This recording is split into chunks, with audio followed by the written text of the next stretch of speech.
Welcome to our channel. Don't forget to keep liking, share, and subscribe. Open grazing. Months after Wike's threat, cows roam FCT roads freely. On August 23, 2024, marked exactly 1 year since the Minister of the Federal Capital Territory, Wike, promised to end open grazing in Abuja. We will consult the herdsmen to see how we will stop open grazing because we cannot allow cows inside the city, Mr. Wike has said in August 2023.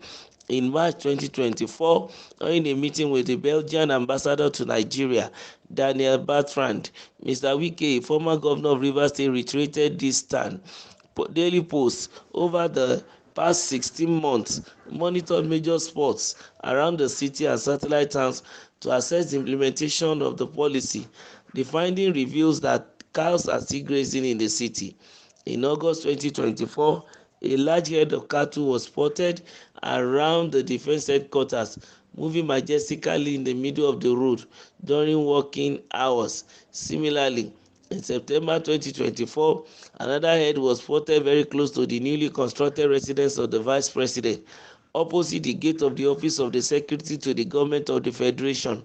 There have been similar sightings of cows across the city, despite Wike's threats and promises as minister.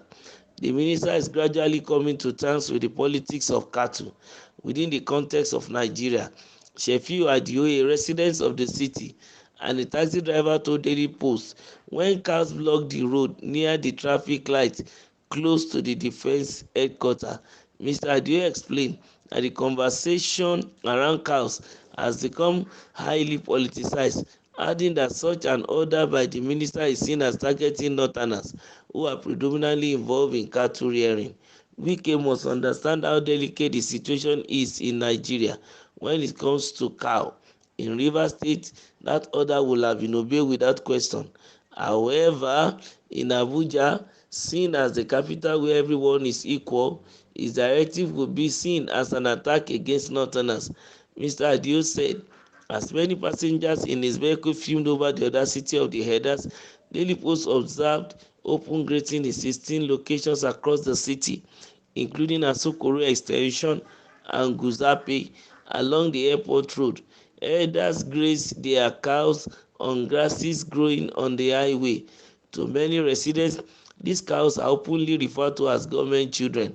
Some residents have expressed optimism that the recent creation of the Ministry of Livestock could lead to more practical solutions.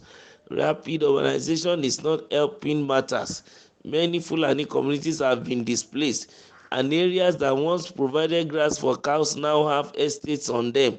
Umar Ubandawaki, who runs a cattle stand at Day Market, said in a phone interview, Daily Post gathered that many other settlements in Katampe, Sabo, Lugbe, and other rapidly developing areas have been displaced by developers.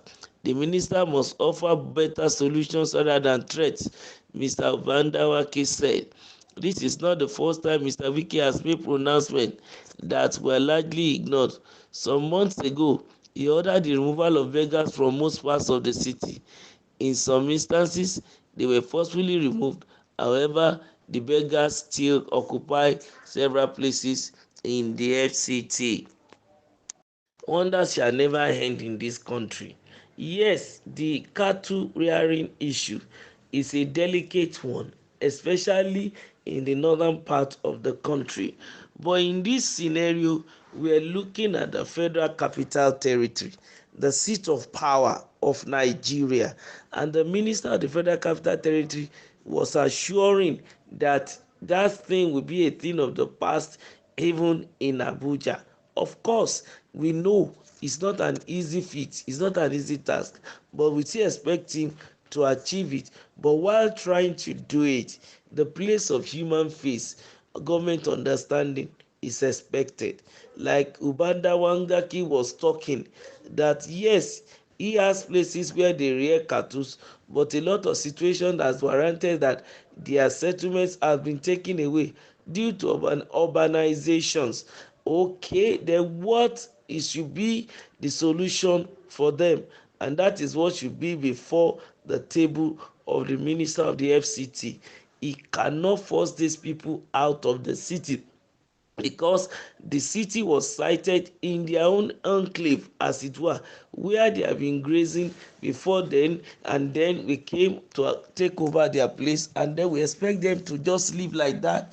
No, it's not as easy as that. I think the minister should work hand in hand with his cabinet and let them be able to find another place entirely for these herders to begin to rear their cattle, to allow them to roam freely, but not in the middle of the road and not in the center of the city where people are living, even without the issue of having any other thing as regards cattle rustling or herders problem.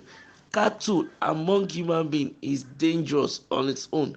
This is an animal that you cannot preempt when it's angry enough. So it is danger to people for it to be among the people around the city, and then they are going to cause a whole traffic jam when they are crossing the road. I think the governor need to go and sit down again with the Izimieti they call them, or their association, to really talk to them and let them fine tune the decision and be able to call them to order, and then find a place for them to graze. This is very, very important. Where their cattle will get the grass they want should be arranged for them, and they should also map out their routes. Let their route be at the outskirts of the city, and it should be along the forest path, not where people are living and not where activities are going on. Wherever the cattle are to be kept, it should be probably a bit far away even from the population. This is very, very essential, and also it's important for people to obey simple instruction. It is an order by the government. They shouldn't see it as a threat. That's one of our problem in this country. Imagine calling cows government children, because some people are in government who happen to own this cow. They only hire the herder to continue to take care of them. The owners are in government. How will it be obeyed? It's wrong. It is totally wrong. Maybe they are in the House of Assembly, or they are even in FCT administration. It's not supposed to be. You don't use your own business to cause harm or havoc to another person. This is very, very essential, but it's a pity in our part of the country where impunity has been the order of the day. In this part of the world, the government will issue an instruction and the people will not obey, because they have some people in power who happen to be the real violator of this rule. I am praying that Nigeria will better for it. Don't forget to like, to share, and to subscribe to our channel. Thank you.